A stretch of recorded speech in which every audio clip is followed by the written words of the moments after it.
for March. And what better way to commemorate it than to highlight the career of Jane Austen, arguably the greatest female writer of the 19th century and creator of no less than 6 illustrious novels, many of which I'm sure you have read, heard of, or seen one of the many film adaptations. Virtually all of these novels are still in print. Emma, Sense and Sensibility, Persuasion, Northanger Abbey, Mansfield Park, and of course Pride and Prejudice, which will be the focus of today's talk. Her own sparsely documented life and moderately successful career as an anonymous novelist, because of course in the early 19th century a female writer couldn't publish under her own name, underscores the challenges that talented women encountered in a male-dominated 19th century. And so does the reoccurring theme that we see in a lot of Jane Austen's novels of women's traditional dependence on men for status and financial security. We're so fortunate today to have a well-regarded Jane Austen scholar with us, Dr. NICOLA MINOTT-AHL. She earned her PhD in comparative literature at City College, New York. She's an associate professor of English and comparative literature at Hobart and William Smith Colleges. She also teaches courses in the Media and Society program there. And in addition to her expertise in Jane Austen studies, Professor MINOTT-AHL's scholarly interests also include adaptation studies, which I understand is the, tell me if I define this incorrectly, the critical analysis of a literary source in the ways that it has been adapted to another medium or genre. Well done. Thank you. One of her other specialties is 19th century British and French historical fiction, and she teaches a range of very tantalizing courses at Hobart on the Gothic novel, the English Romantic poets, and courses in a similar vein. I hope she accepts adult audits in her courses, because I might pop over sometime. So it's a great pleasure to welcome Dr. NICOLA MINOTT-AHL. Pause, please. You don't have to do that. It's been a long day. Thank you so much, Dr. Brown, for your invitation and for that very kind introduction. And thank you all for being here. Happy Women's Day. So I'm here to talk to you about Lydia Bennet. How many of you have read Pride and Prejudice? Oh, it's like, it's just waiting for you. The first read is wonderful. So I'll give you kind of a quick summary of the story, right? So my talk is called What's Wrong with Lydia? Jane Austen and the Female Gamester in Pride and Prejudice. Most people don't pay any attention to Lydia Bennet, and I'll explain to you why in a minute. So Pride and Prejudice was published in 1813. It's the story of the Bennet family and the desperation of Mrs. Bennet to marry off her 5 daughters before the death of her husband, since that event will cut off their income. Mr. Bennet and his family are merely life tenants of the Longbourn estate, which must go to a male heir. A distant cousin will inherit, leaving Mr. Bennet's survivors without means of subsistence. The 2 eldest daughters of the family, Jane and Elizabeth, understand the necessity to marry, but still insist on being able to love and respect a prospective partner. So when the foolish and conceited Mr. Collins, heir to their father's estate, proposes to Elizabeth, she unhesitatingly refuses him, in spite of the obvious advantages of having a Bennet daughter marry the heir to the estate. Jane falls in love with Charles Bingley, whose new money allows him to set himself out as landed gentry by renting Netherfield Hall, a nearby manor house that has stood unoccupied for some time. With him come his 2 sisters, a genteel-looking brother-in-law, and his socially and financially superior friend, Mr. Darcy. The elegant but snobbish unmarried Bingley sister vies with the charming and witty Elizabeth Bennet for the affections of Mr. Darcy. Lydia, the precocious and flirtatious youngest Bennet sister, runs off with Mr. Wickham, the dubious son of Mr. Darcy's late father's steward. Wickham is heavily burdened by gambling debts and is hoping to make a more advantageous match, but takes Lydia with him because she's willing. The men in Lydia's family, aided by guilt and the wealth of Mr. Darcy, negotiate with Wickham to make the marriage happen. The two older sisters marry Bingley and Darcy respectively, and we're permitted to imagine the more rational futures for the two remaining sisters, Mary and Catherine. So that's the plot in a nutshell. So if she's considered at all, Lydia Bennet in Jane Austen's Pride and Prejudice is often dismissed as foolish and frivolous, taking the role of woman as commodity in a marriage market just a little too seriously, and rescued just in the nick of time by a forgiving family and a liberal infusion of money. This talk seeks to complicate that reading a little bit by offering one that positions her at the center of the speculation and risk-taking endorsed by the societal norms of Jane Austen's day. Jane Austen described and deplored the new realities that came with the shift from a primarily land-based economy to a capitalist one.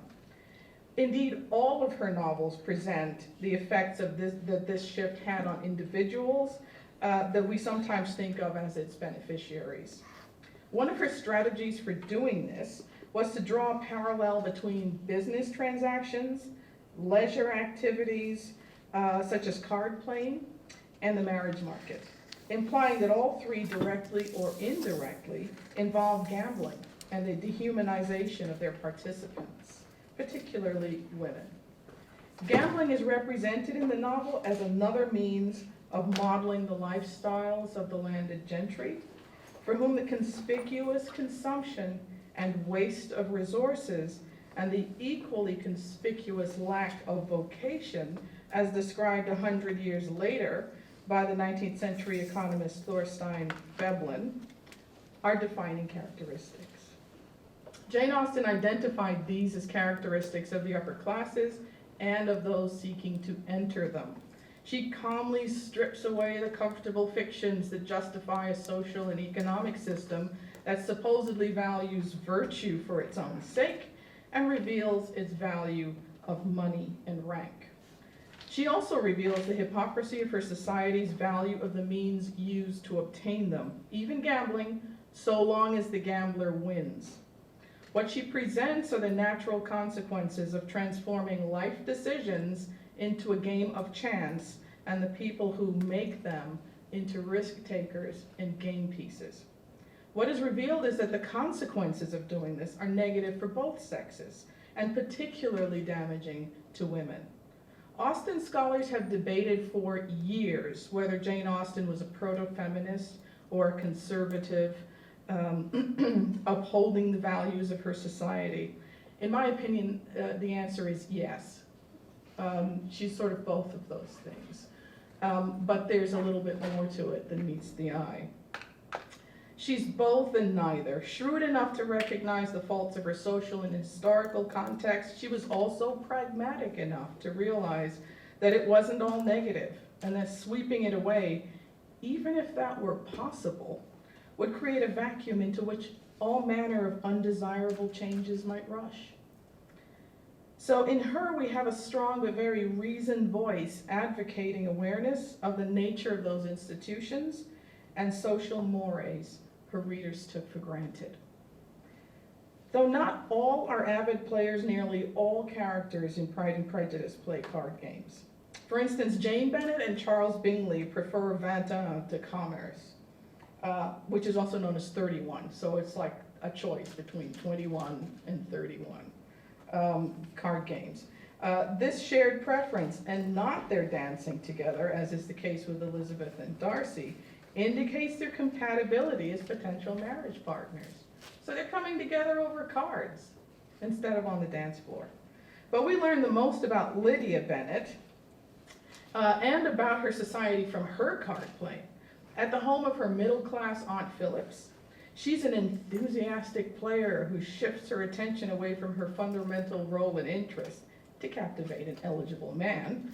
Once the game becomes interesting, she gets completely caught up. Austen makes it clear that her all or nothing, no holds barred card playing is actually a representation in miniature of her approach to the marriage market. And that in this character, gambling, courtship, and capitalism are interrelated economic institutions. All three intersect in the high-stakes game Lydia plays when she elopes in what appears to be the wrong direction. In her day, if you were going to elope, you were going to go to Scotland because the marriage laws were lax. You could get married by a blacksmith in Scotland. But she goes in the wrong direction. She goes to London.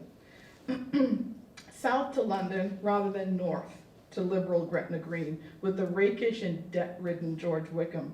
As her story shifts setting from rural England to seaside Brighton to London, gambling shifts in tone and intent from genteel pastime to the win or lose struggle familiar to the hardened gamester.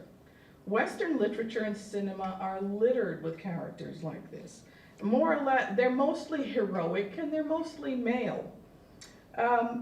Jules Verne in Phileas Fogg's Around the World in 80 Days is a whist player.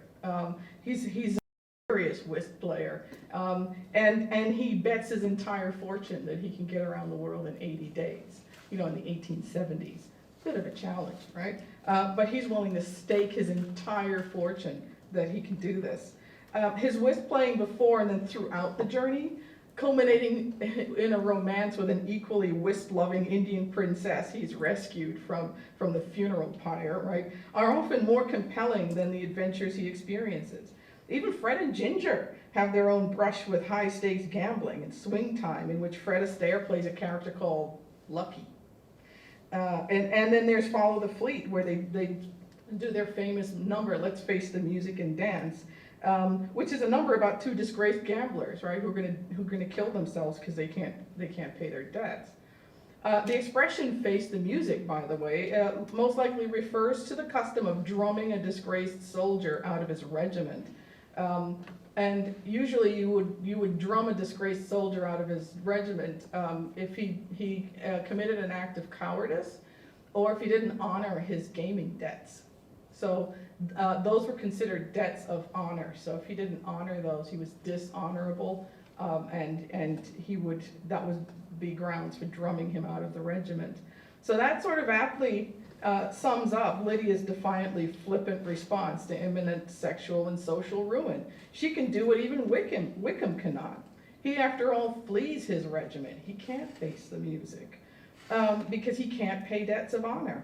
As we will see, their opposite reactions to the same situation is another indication of the likely nature of their marriage. The two gamblers in Follow the Fleet are in disgrace for the same reason, right? They have no money, they can't pay their debts, but they join forces in the end and face the music together. But Jane Austen, a woman who lived in both the 18th and 19th centuries, which you historians will know means pre-French Revolution and post-French Revolution, explores the subjects of high-stakes gambling as a fundamental and disturbing characteristic of her society.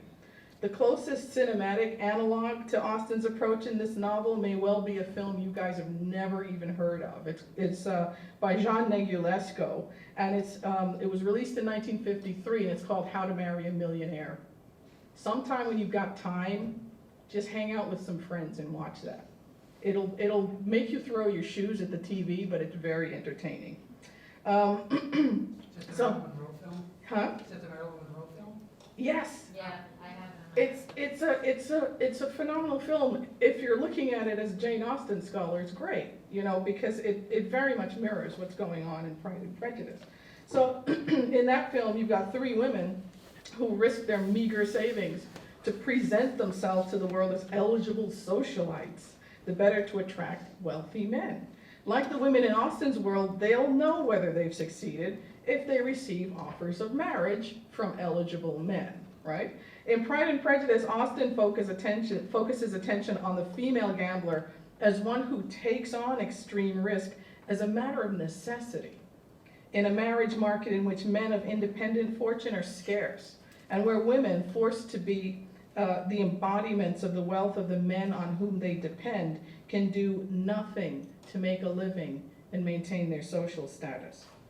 Through Lydia Bennett, she highlights economic motives for marriage that are ultimately dehumanizing and explores the implications of this idea by letting us see what happens when the fictions of love and romance are no longer able to hide the financial activity underneath. Yet, however relentlessly she removes the veneer of sentiment that prevented her contemporaries finding repugnant the marriage market and the social and economic institutions it supported, she does not present a world rid of this ugly reality by the end of the novel. Pride and Prejudice finally makes the argument for companionate and financially advantageous marriage, and Austen's minor characters present another facet of this argument. So, of Jane Austen's minor characters, Lydia Bennet enjoys the strangest combination of notoriety and nonentity, often meriting only a subordinate clause in discussions of other characters.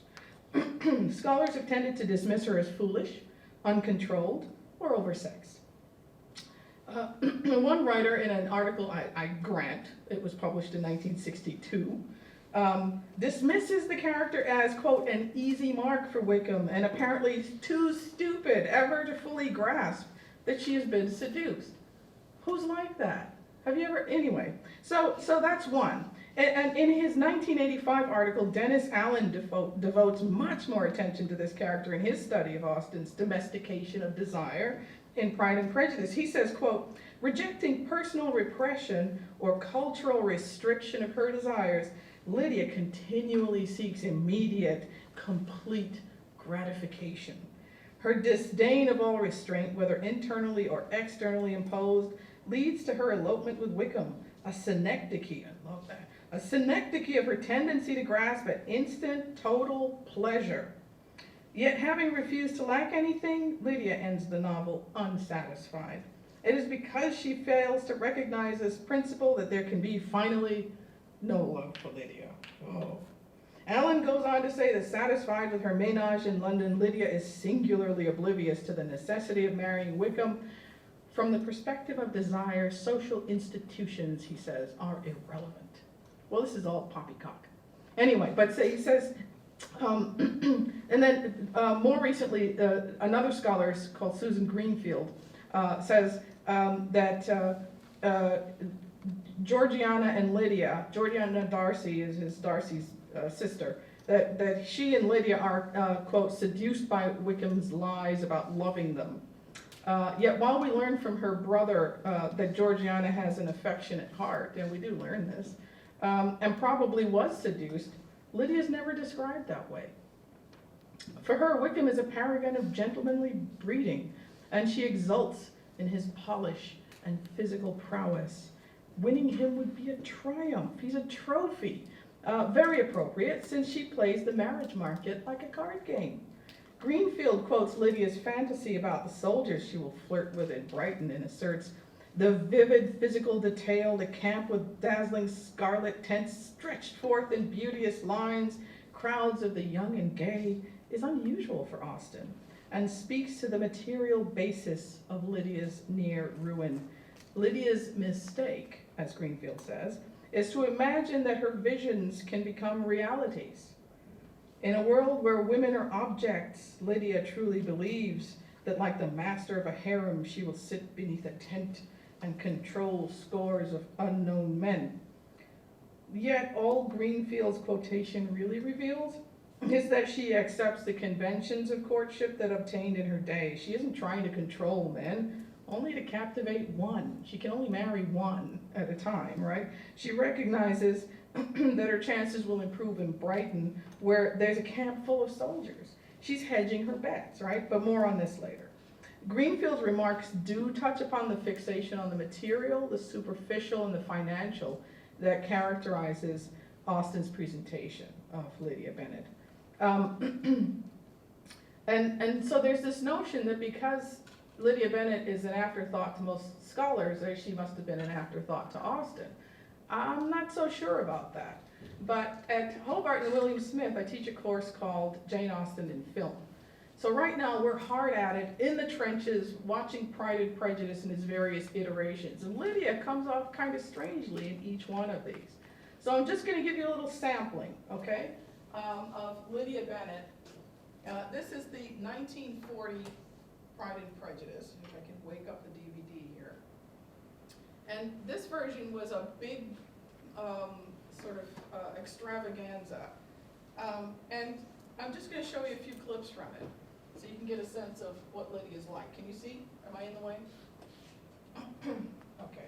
My dear Mr. Cummins, shall we adjourn to the dining room?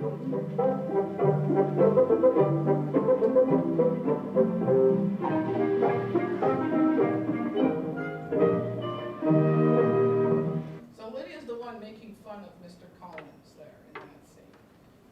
In the next one, I'm going to let this one run a little bit longer. Lydia's coming back after having eloped with Mr. Wickham, right? You'd think she might be shamefaced, at least that's what the other characters think. It's Lydia!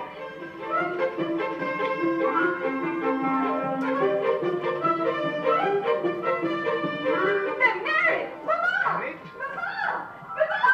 It's Lydia! They're married! What? They're married!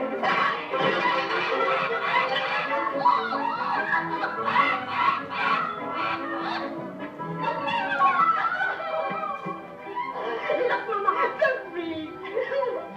Oh, my dear, dear Senator, may I give you a hug, too? What do you think of that, Kitty? It's better than one of your own books. Well, Jane. Oh, Lydia. Elizabeth, you can't imagine the fun we've had. Oh, Mama.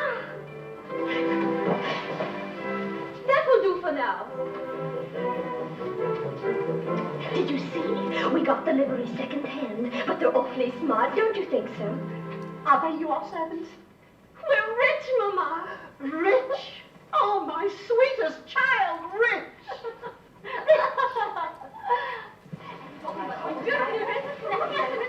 May I ask how you had suddenly become so rich, Mr. Wickham? Well, it was quite a surprise. One of my uncles died a few weeks ago. An uncle I haven't seen since childhood. He'd been living in Jamaica. Yes, Jamaica. And he left you a fortune? Oh, a modest competence. But its coming was very timely. Very timely indeed. Very timely. Oh, dear George, we're all so proud of you, aren't we, Lizzie? Oh, prodigiously. So handsome and so distinguished, and 2 footmen in livery. Come, my loves, how sweet of it. A daughter married, and only 16 last June. Oh, Pa, Mr. Bennett, we shan't have to leave Longbourn. People can't say anything now that they're married. We won't have to go to Margaret. Why, how glum you look, Papa. What's happened? What does all this mean? Oh, how do you do, Mr. Collins? How's your funny old lady thingamabob? Oh, I forgot. Wiggy, Papa. If you'll excuse me, my dear. Goodbye, Mr. Collins. Oh, well, Papa will get to like you in time, Wiggy. Nobody can help liking you. Don't you envy me, Lizzie? Ask me that question again 5 years from now. 5 years? Who cares what happens in 5 years? Okay, so that version of Lydia Bennett clearly has no clue about anything. She's very flighty, very frivolous, and goodness, 5 years is an age, so why would she care about what happens in 5 years? So that's one set of writers' interpretation, and one of those writers, by the way, was Aldous Huxley, who wrote Brave New World, which is a masterpiece of dystopian fiction. So the idea that he's helping on this project is, I find, utterly delightful. So you know, that's one sort of take on the character of Lydia Bennett. Well, when the BBC get hold of this in the late 70s, early 80s, they decide they're going to create something that's much, that hews much more closely to the novel, which kind of made for very dull results. But my goodness, they did hew close to the Meryton novel. this evening with Mrs. Foster, and tomorrow sets out with the regiment, so there is nothing to cloud her joy. Kitty, on the other hand, does not seem to be happy at all. I expect someone has mentioned Brighton. Okay, so Lydia returns from Here they are. Here they are. Oh, what a time it's been since I was here. Everything looks so small, Wickham, does it not? Everything is as pleasant as ever, Lydia, and my new family even pleasanter. Madam, Elizabeth, Jane, Kitty, Mary, sir. Welcome. Lydia, what happened? What happened? And how's the marriage? And who was there? And what did they say? Well, how did you manage with clothes?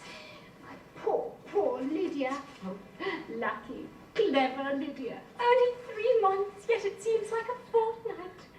So much has happened, I hardly know where to begin. Good gracious. When I went away, I'm sure I had no more idea of being married till I came back again. Though I thought it would be very good fun if I was. Oh, Mamma, do the people hereabouts know I am married? Oh, yes, of course.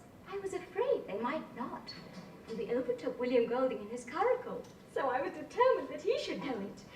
And so I let down the side glass next to me, took off my glove, let my hand just rest upon the window frame so that you might see the ring, and then I bowed and smiled like anything.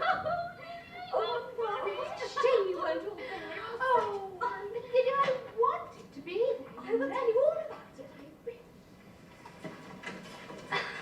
I must take your place, Jane, and you must go lower, because I am a married woman. Okay, so that version of Lydia is very excited about graduating in the hierarchy in the family. This, of course, is completely alien to us nowadays. But it would have been the case that walking in even to the dining room, there was an order of precedence. Because she's married, she's moved up in the order of precedence from being the last person to enter the dining room to being among the first. This is a huge deal for her. Now, this is a 1995 BBC miniseries. BBC figured out they actually could make this story interesting. So the 1995 version was quite a revelation for Jane Austen fans. It made them want to enter Jane Austen's world, which really translated into entering Andrew Davies' world, because this is quite a visually very rich production. So, let's see what bookmarks will appear.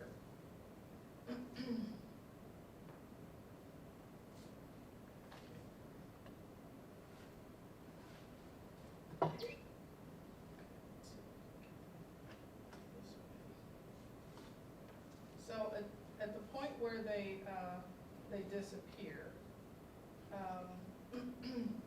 we're given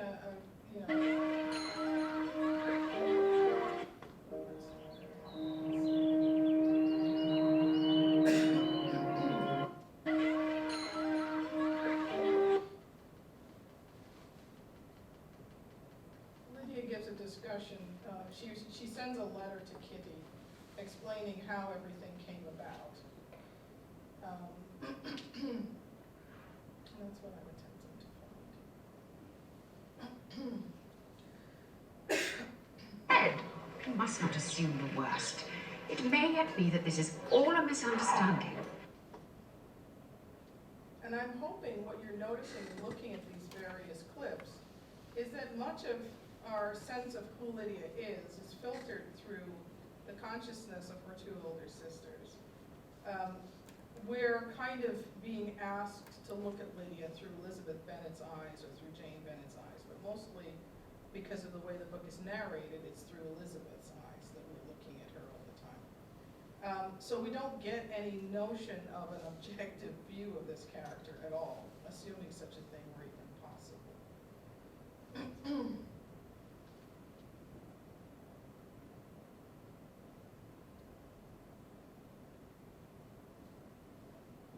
So in this film, there's a wonderful sort of reenactment of her flight. That's what I'm trying to find. I'm pretty sure I marked it, but. And as for her eyes, Yes.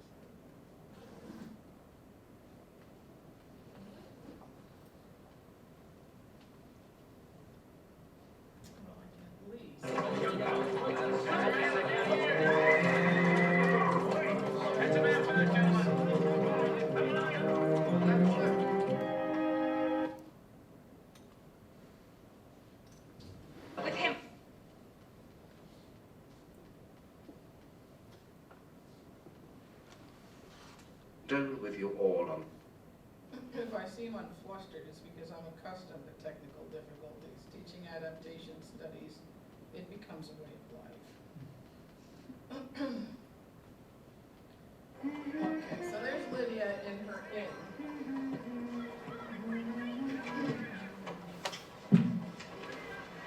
When shall we travel into Hertfordshire, my love? Come away from the window, dear. When I've settled my business affairs, these things always take longer than one thinks they will. You're not unhappy? Surely. No, no. Just that I can't wait to see my mother's face and my sister's. Kitty will be so envious. How I shall laugh. I hope we shall be married from Longbourn. Then all my sisters will have to be my bridesmaids.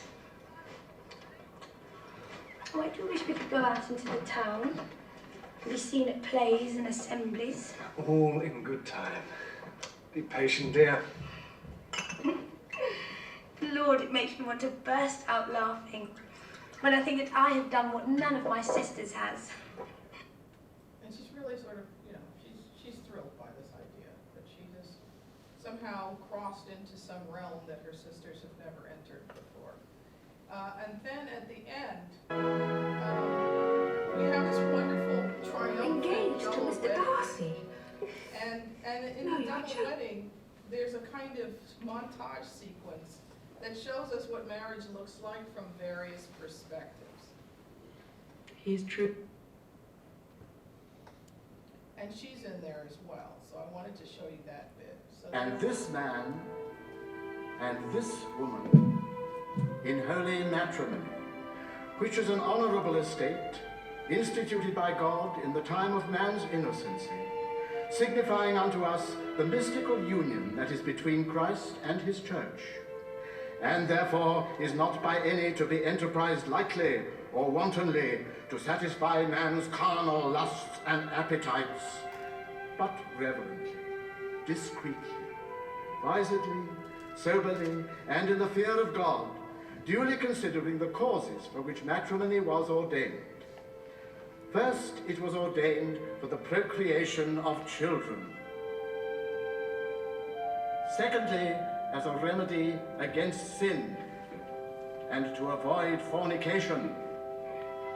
Thirdly, for the mutual society, help and comfort that the one ought to have of the other, both in prosperity and adversity, into which holy estate these persons present come now to be joined. I mean, it all sounds really nice, right? But that image of Lydia and Wickham looks rather sordid. And then, as the minister is giving his sermon and he's talking about marriage, all the different kinds of things that can go wrong with marriage are sort of correspondent to the different couples in the story. And that version does show that quite well. And this is a 2005 version, so this is the more recent of them, and hopefully I can get my bookmarks from this one. There we go.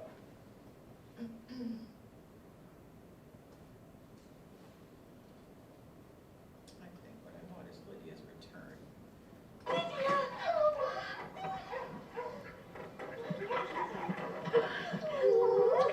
We passed Sarah Sims in her carriage, so I took off my glove and let my hand just rest so she might see the ring. Then I bowed and smiled like an infant. Oh, dear, I'm sure she was going to obviously introduce her. Oh, Mama. You must all go to Brighton. That is the place to get husbands. I hope you had half my good luck, Lydia. I want to hear every little detail, Lydia dear. Mama. I've been enlisted in a regiment in the north of England, if that's all right. Glad to hear it. Near Newcastle. We travel there next week. Can I come and stay with you? That is out of the question. Well, Monday morning came and I was in such a fuss. I don't want to hear. There was my aunt preaching and talking away as if she was reading a sermon. She was horrid unpleasant. Can't you understand why?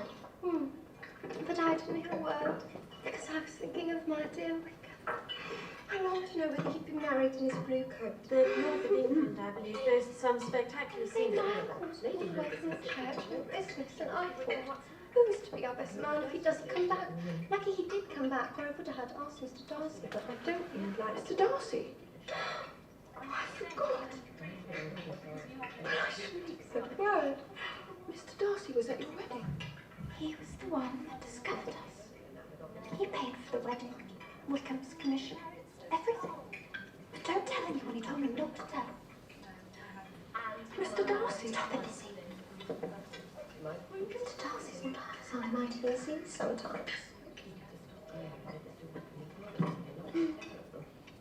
Okay, so at least in that version, we get a sense that there's some financial wrangling going on in the background, but the other versions kind of show us a very frivolous person who has no idea of the havoc she's wrought in her family's life. But I argue that Austen uses Lydia to enact the pitfalls, hypocrisies, and absurdities of a social system that offers up teenage girls as commodities in a market, in a marriage market, while simultaneously requiring them to be modest, that invests their wealth in government securities and encourages them to play cards as a means of recreation, while it looks askance at the gamesters and stockbrokers who gamble for a living. She's out in society. Lydia plays a game of chance and skill that she's watched all her life. What makes her interesting is that she's the only character in the novel who frankly acknowledges her status both as a commodity and as a consumer, and rejects the veneer of moral and emotional basis for courtship and marriage in her world. For her, it's no different from whist or quadrille. Pride and Prejudice engages with the serious economic impetus underlying the leisure activities of the upper classes, and underscores the fact that most of them had something to do with courtship and marriage. Balls weren't essential for the joy of dancing, but for the opportunities they provided young people and their parents to interact and find out about each other's possessions and prospects. Card parties gave people the opportunity to evaluate each other's characters and manners. We learn useful information about Lydia Bennet from her attitude to this activity, and can see in her approach to this form of social interaction her approach to others as well. Her enthusiastic play at the card table and her rather exultant behavior when she wins mirrors her approach to her liaison with George Wickham, and her triumphant demeanor when she returns from London as his wife. Most people say, well, why is she so happy? Well, it must be because she has no idea she's been seduced, or she has no idea what's just happened. She's absolutely aware of what's happened. Eloping to London is not her idea, but the shift proves a stimulating challenge for her. Upon the arrival of Darcy in London, her plan rests on remaining with Wickham and forcing him to make his next move to the altar, which explains in part why she resists Darcy's efforts to remove her from her situation by saying that she knew they'd get married, quote, sometime or other. The fact that she's exultant rather than penitent upon her return from London with her new husband in tow is the result of her sense of victory. She's acquired the husband she wanted at the expense of others. Once we can view Lydia Bennet as someone who's complicit in but does not bear primary responsibility for her own commodification, or for the array of often contradictory demands that were made on young women of her social milieu, we can also recognize that she learns to operate successfully in it. Indeed, she sets herself the task of being pleasing to men and marrying as soon as she becomes eligible. And she certainly leaves the arrangements to her elder male relatives, which is what she was expected to do. That she forces them to acknowledge and engage with the mercenary financial wrangling at the basis of genteel marriage as mercenary financial wrangling is an indication of her awareness of the marriage market as a game of skill and chance, of her acceptance of its rules, and of her willingness to dispense with the sentimental veneer with which her elders are willing to conceal this reality. Examining this character on her own terms in this way reveals how sharp Austen's commentary on her society could really be. Her rather censorious pronouncement on Pride and Prejudice as too light, bright, and sparkling then begins to savor even more strongly of irony, and she was famous for irony. Lydia Bennet is one of the more vivid minor characters. She's noisy, she's bold, she's aware of her sexuality despite being only just 16 years of age. Because the dominant perspective in the novel is that of Elizabeth Bennet, it's difficult not to share Elizabeth Bennet's disapproval of her, acceptance of and compliance with a social and economic context in which she's an object offered for male examination, desire, and acquisition, all of which, if we trust the conduct books that were published in the day, she's expected to ignore until these impulses manifest in a marriage proposal. So she's not actually supposed to show any emotion or inclination to any particular gentleman until she's proposed to. Makes a lot of sense, doesn't it? No. It's also an environment in which women and men of the genteel classes and those who aspire to their rank may gamble away wealth or waste it, but they can do no work to replenish it, because that's not genteel. Encouraged to view themselves as exceptional, they are merely expensive and useless. They are also encouraged to assume the order of the universe to be complicit with the class system and their positions as elites. The underlying impetus for Lydia Bennet's actions is the need to be respectably settled in marriage, but their justification is shaped by the assumption that what she wants and what is in her interests are good in themselves. Striving for it, then, assumes the characteristics of a game rather than a serious pursuit. Because a positive outcome is the only possibility admitted, the pursuit is driven by risk-taking and reliance on luck. And in this sense, it mirrors the high-stakes gambling and the waste of material wealth for which the gentry and nobility were increasingly attacked, literally and figuratively, in the post-French Revolutionary world. However, since the ability to engage in this behavior remained a characteristic of traditionally wealthy upper classes, those aspiring to join their ranks took pains to imitate their leisure activities and lifestyles as closely as they could. Sound familiar, right? In a novel in which most of the characters aspire to gentility or have only a tenuous foothold on genteel status, the importance of engaging in card play, even for minor sums of money, and treating courtship and marriage among their children as financial transactions enabled them to demonstrate and establish their own genteel status. It's therefore no accident that so many of the marriageable characters in this story are military officers, gamblers, and card players. They're modeling the behavior of the upper classes while asserting that they belong among them. Characters like Charlotte Lucas, who's the sort of the unmarried 27-year-old, which is considered really just way too old in this period, right? And in this story, she seems to be above the fray. But a number of disadvantages beyond her control have made her lose interest in courtship, except as a spectator sport. Her father, newly knighted and anxious to live a genteel life, sells out of a profitable business and settles on a small estate on an income that's too small to allow his many children to live independently as gentry once they come of age. Charlotte herself is still single in a marriage market that is even more competitive than it would have been when she first entered it about 10 years before the novel's action, now that all 5 Bennet daughters are out. She herself says she has, quote, never been handsome and is less and less likely to marry. The failure of Mr. Collins to secure the hand of Jane or Elizabeth Bennet adds some fresh cards to play, and she stakes her most important friendship, that is with Elizabeth, on the chance that she will win. The prize is not the embarrassing Mr. Collins, as so many screenplays actually assume. That's not the prize. It's financial and social stability. What happens after she achieves marriage, in her way of thinking, is completely irrelevant.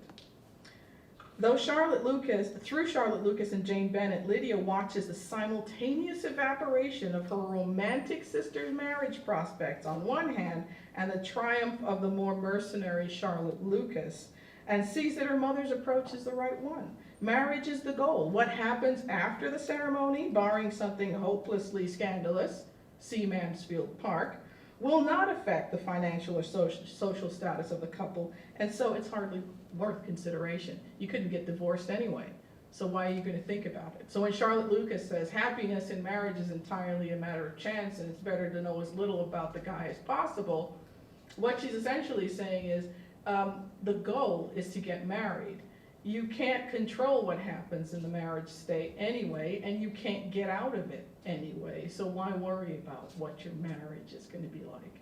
It's kind of cynical, but it makes sense. So Lydia's story is an especially dark examination of Charlotte Lucas's pronouncement, right? Austen herself could attest to the long odds that faced a woman of no fortune, because she was a single woman of no fortune.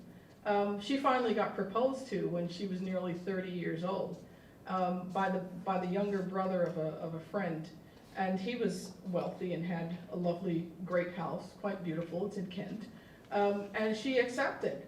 And then the next day, she rescinded her acceptance of his proposal. She couldn't go through with it. So she's very keenly aware of the financial pressures on a woman to marry, but also the downsides of being married. Lydia's experiences and observations in Longbourn and Meryton shape her moral character as well as her views of courtship and marriage. There she first meets Wickham, fresh from his losses in London. He brings with him the excitement and mystery of London as pleasure ground, as well as the sophisticated and polished manners of someone who's been raised at Pemberley as though he were a son of the house. So like Collins, Bingley, and Darcy before him, his arrival opens new possibilities in the lives of the women in Meryton and Longbourn. What he doesn't bring, however, is luck. Austen appears to reach the conclusion that the most extreme expression of the sense of entitlement and rigidly enforced leisure enjoyed by elites is an environment in which human beings become part of the display of idleness and privilege by being the object on display and the prize at stake in the marriage game. Lydia knows and accepts this as the status of women in her society, but Austen points out the ways in which people so treated are rendered incapable of participating in functioning relationships. If we pay attention, we may observe that Austen's portrayal of Lydia is of someone shaped by emphasis on appearances. She displays the bare minimum of manners, morals, and intellectual development, but possesses the shrewdness of one who must use these characteristics to persuade someone to marry her, even though she can offer little wealth. Lydia's excitement about going to Brighton stems from her natural conclusion that her removal to a resort where an entire militia is encamped is likely to improve her chances of attaining her end, respectable marriage. In following the regiment, she moves from a context in which women outnumber eligible men, in which marriageable women appear to be, to one in which she's socially prominent because she's a guest of the colonel's wife, and she is now outnumbered by eligible men. Elizabeth's rather horrified vision of a whole camp full of soldiers becomes Lydia's appraisal of the chances she has to achieve her goal. She proves willing to stake the one thing she possesses, which is reputation, on her ability to get a husband during her first social season and succeed where Jane and Elizabeth have clearly failed. And so, and there's a long tradition in 18th century drama and literature of marriage as a game, of marriage as a card game and as a gamble. And very often card games are used in 18th century theater and in 17th century theater as a kind of stand-in for sort of romantic interaction between men and women in these plays. Jane Austen read so many of those plays that she was quite steeped in the theatrical tradition of Britain from these 2 centuries. She was fully aware of that. So she's bringing all of that to bear on composition of this novel. There's a wonderful exchange between 2 people in a play called The Provoked Husband, which was written by a playwright called Van Brugh, and in which a count is talking to the daughter of a landlady. And so there's a power and a class differential there. And he says to her, "Myrtilla, how dost do, child?" And she replies, "As well as a losing gamester can." "Why, what have you lost?" "What I shall never recover, and what's worse, you that have won it don't seem to be much the better for it." "Why, child, dost thou ever see anybody overjoyed for winning a deep stake 6 months after 'tis over? Would I had never played for it." they're talking about their sexual relationship, but they're talking about it in terms of a card game that she clearly has lost. So in that exchange, there's a sense that going into it, she's at a complete disadvantage, not just because of her class, but because of her gender. She's at a disadvantage. And the one thing she has is the same thing that Lydia has, and that's respectability. It's the one thing she stakes, and in this case, she loses. Well, Lydia is a little bit different. So there's this sense that there's a literary tradition of connecting gambling, marriage, the interaction between men and women, and also capitalism. In another exchange between two people in that same play, one of them says, people of quality are not tied down to the rules of those who have their fortunes to make. And the reply from her interlocutor, Mr. Manley, comes, no people, madam, are above being tied down to some rules that have fortunes to lose. The double meanings there, I think, are quite evident, that yes, they're talking about marriage, yes, they're also talking about fortunes. They're talking about money as well. And they're also talking, by the way, about gambling. Lydia's story definitely reflects Austen's extensive reading of 18th century drama and novels. There is as much Sheridan, Van Brugh, and Cibber in her novel as there is of Frances Burney, who was a very popular novelist in the 18th century and who she read voraciously. In the works of such writers, the gambling female is unnatural, somehow co-opted by a worldliness and materialism that seems to infect her as soon as she arrives in London. Women characters who are drawn to gambling in 18th century literature present the unflattering image of female manners and character perverted by the very forces they're supposed to disarm through their modest comportment and unassailable virtue. One scholar called Alistair Duckworth sees this pattern in the whole corpus of Austen's work, right? Lovers of games in the novels are more often than not selfish, irresponsible, or empty-headed characters, labeled in various ways as morally or socially deficient. So card games especially are suspect in the early novels, often becoming emblems of a vacuous and despicable society. And I think he's right for the most part. For instance, there was a conduct manual published in 1705 called A Legacy for Ladies, or Characters of the Women of the Age. And the writer, Thomas Brown, makes gambling a particularly feminine vice that often manifests in masculine behavior. So it's a vice if women indulge in it. And he refers to it as a passion, and therefore yet another native impulse or urge that the virtuous woman must govern. She's got to find a way to control herself. He says gaming is a dangerous passion. A woman whose depraved nature inclines her to this neglects all other cares. Other vices have something to plead in their own behalf, but the itch of gaming is most unaccountable, as having no excuse, no incentive, but vice alone. It is the most seducing of all passions, because its beginning is approved by all, is blamed, but in its excess, to which none designs to attain. Its power, which begins under the pretense of a diversion, does so insensibly increase that pleasure does frequently turn to a necessity. But Austen argues that women are forced to gamble at cards and with their futures to survive in polite society. Lydia Bennet has been gambling informally for small sums at cards since before her elopement. However, once she arrives in London, the game becomes serious. If she loses her position as a member of the gentry and trades the ability to marry into her livelihood for the necessity of working for it, perhaps as a prostitute. Her reliance on a positive outcome as the only appropriate one means she is unwilling to contemplate failure. She plays to win. So Lydia Bennet takes this risk-taking impulse and the belief in luck to extremes, risking her reputation and respectability on her ability to force marriage on a man with whom she's eloped to the wrong place, right, London instead of Gretna Green.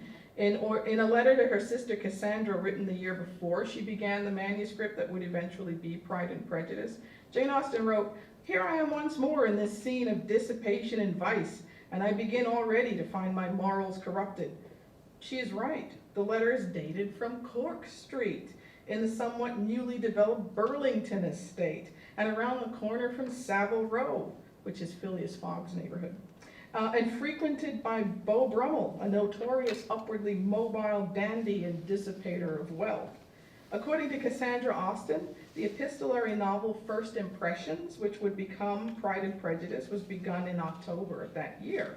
Her tone in this portion of the letter is decidedly tongue-in-cheek, but in Pride and Prejudice and elsewhere in her work, Austen presents London as the place where there is moral turpitude, there's moral ugliness that comes from London and that can infect the person who is a denizen of London. It's where Henry Austen, her banker brother, who began his professional life as a captain, Captain Thomas Austen of the Oxfordshire Regiment of Militia, risked and would lose everything in 1816, right, 3 years after Pride and Prejudice was published. In the era of unlimited liability, so if your business failed in those days, the creditors could come after your personal wealth and your personal possessions, and they could take everything to satisfy your debt. So that's unlimited liability, right? London's where Lydia and Wickham easily disappear until the money that Darcy provides allows Wickham to pay his debts and settle money on his future wife. Lydia laments not being taken to see any plays, but there's no time to spare. Mr. Gardiner and Mr. Darcy are engaged in serious financial negotiations on her behalf. So, you know, at her aunt's Meryton home, her growing involvement in the game to the point where she interrupts her conversation with Wickham to exclaim over fish she won appears at first to indicate aggression and impoliteness. But Austen takes pains to point out that it's the attitude to social interaction of Jane and Elizabeth that is remarkable for deviance from the norm. While Lydia's attitude and behavior ally her with the upper classes and with most people in her social set, her two eldest sisters use their individual judgment. Oh, horror. Though Austen lets us know that in both cases, their judgment is flawed in significant ways, and they attempt to exclude status consciousness and material considerations from their assessments of potential suitors. In the end, both women must admit class and wealth to the process by which they select and are selected in the marriage market. They cultivate manners sufficiently genteel to set them apart from their mother and sisters, and Elizabeth heeds Mrs. Gardiner's warning not to fall in love with Wickham because he is poor. By the novel's epilogue, each has distanced herself from the socially liminal, sort of borderline world of Longbourn. Jane and Bingley leave Netherfield, and Elizabeth looks forward to the graciousness of life at Pemberley, and after another humiliating evening with her family after her engagement to Mr. Darcy has been announced. They end by complying with the system that has nurtured Lydia. Austen sees Lydia Bennet uses Lydia Bennet to work out her views on the perversity of raising women to be upholders of virtue of their families and by extension of society, even as they're valued for external qualities of beauty, wealth, and deportment. She understood that these can be cultivated only through the expenditure of money, and she shows us how much the Lucases, Bennets, Bingleys are willing to invest to enable their young women to attract eligible suitors. Governesses must be hired to impart grace in the dance. The country house must display the family's ability to live graciously. Its gardens must display wealth vast enough to enable the owner to waste land by removing it from cultivation of food. And young women of good quality and good family must be provided an allowance generous enough to permit them to adorn themselves in a manner that displays the wealth and idleness of their families. Most characters in Austen's narrative do not have all of these, though they actively strive for them. The Bingleys lack a country house. The Bennets lack respectable manners and dowries, and Charlotte Lucas is 27, unattractive, and portionless. In her censure of Lydia as thoughtless, Elizabeth is correct if one assumes that she should be thinking like her elder sister. But her thoughtlessness is another indication of her complicity with the most dubious aspects of her society and of her belief that she can play ably and win the game. She accepts her status as commodity and consumer in the marriage market and in the wider economy without question and without considering the implications of such status, no doubt because such consideration is ultimately useless. In presenting her paradigm of companionate marriage in Pride and Prejudice, Austen had to present the status quo in unappealing terms. Charlotte Lucas broaches the subject of marriage in the Regency period and presents it in a realistic light that would be recognizable and not necessarily deplorable to her readers. And most of my students are really shocked when I say that. You know, Charlotte Lucas's marriage to Mr. Collins would have looked normal to people in 1813. But it is Lydia's story that explores the implications of the marriage market for the sake of acquiring wealth and status by pushing the underlying hypocrisies of her society to their logical ends. In this way, Austen not only questions, but also renders abhorrent some of its most complacently accepted ideas. Thanks for listening. Now, if you've got any questions, I'm happy to address them. No? Yes. You talked about Charlotte Lucas's character, who was considered older when she married. Yes. What would happen to the women who were not able to marry at that time? That's an excellent question.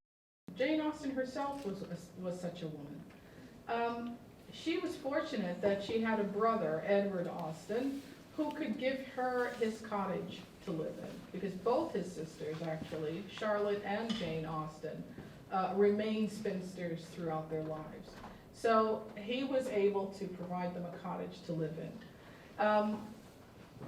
Women, as she says in her letters, unmarried women had an alarming tendency to be poor, and they had to depend on their relatives for subsistence. So if they were fortunate enough to have wealthy relatives, great. If not, they often wound up with less prosperous relatives who sort of put them to work to earn their keep, and kind of made them feel their obligation.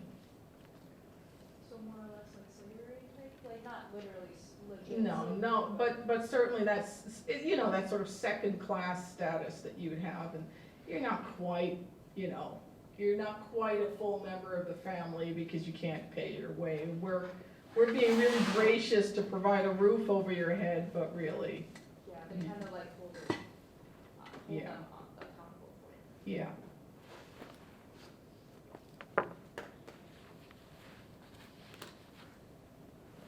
I often assign novels in my Western Civ classes as a sort of more engaging way to allow students some to get some insight into a particular, you know, culture or period. Which of the 6 Jane Austen novels would you recommend most illuminate kind of the plight of women, or the status of women in the early 19th century? Probably Mansfield Park and Pride and Prejudice. Mansfield Park is a more overt discussion, I think, of the status of women in Austen's day, because she draws a parallel between that status and the status of slaves. And that is a particularly stark narrative in that sense, because it gives you a sense of just how powerless women were. The heroine at the center of that novel has been, you know, sort of raptured from her poor household, and she's brought to live in a great mansion with her cousins, but she's that poor relative who's been given a roof over her head because her mother has too many children to support. And that sense that she can just be moved around without her say-so is stark in and of itself. But that whole, you know, watching her grow up in this family, in this narrative, and watching her try to find ways to get a toehold in the status that she's kind of temporarily occupying, is another indication that Austen was very keenly aware of how precarious the status of women really was in that period, because she could do nothing by way of career, for instance, to better herself. All she could do is marry up, except that a female with no dowry and with no set status in society had almost no chance of marrying well. So the precariousness of Fanny Price's life in Mansfield Park is a much stronger discussion of what life was like for women in the early 19th century. I hope that helps.